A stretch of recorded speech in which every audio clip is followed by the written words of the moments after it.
പ്രത്യേകം നിറം പകരാൻ അദ്ദേഹത്തിന് കഴിഞ്ഞു എന്നുള്ളതാണ് ഏറെ ചാരിതാർത്ഥ്യജനകം. അതിനേക്കാൾ ഏറെ ചാരിതാർത്ഥ്യത്തോടെ ഒരു കാര്യം കൂടി ഈ കുറ്റൂരിൻ്റെ പൗരാവലിയെ സാക്ഷി നിർത്തി പറയുവാൻ ഞാൻ ആഗ്രഹിക്കുകയാണ്. അല്ലെങ്കിൽ ഈ രാത്രി എനിക്ക് സമാധാനം കിട്ടുകയില്ല.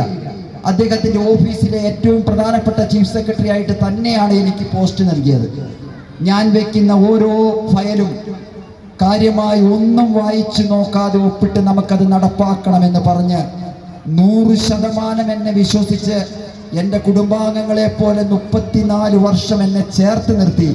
നീ മടുത്തില്ലേ, കുറച്ചു നേരം ഇരിക്കുക എന്ന് പറയുന്നത് പോലെ എന്നോട് ഇത്ര സ്നേഹനിധിയായി പ്രവർത്തിച്ച ഒരു ജ്യേഷ്ഠ സഹോദരനെയാണ് ഈ വിദ്യാലയം വിട്ട് അദ്ദേഹം പോകുമ്പോൾ എനിക്ക് നഷ്ടമാകുന്നത്. അതുകൊണ്ട് എൻ്റെ ഈ സന്തോഷത്തിന് വേണ്ടി എൻ്റെ ഈ ജ്യേഷ്ഠ സഹോദരന് നല്ലൊരു കൈയ്യടി നിങ്ങൾ കൊടുക്കണമെന്ന് ഞാൻ നിങ്ങൾ ആഗ്രഹിക്കുകയാണ്. പ്രിയമുള്ളവരെ, സമയം അല്പം വൈകിച്ചിട്ടുള്ള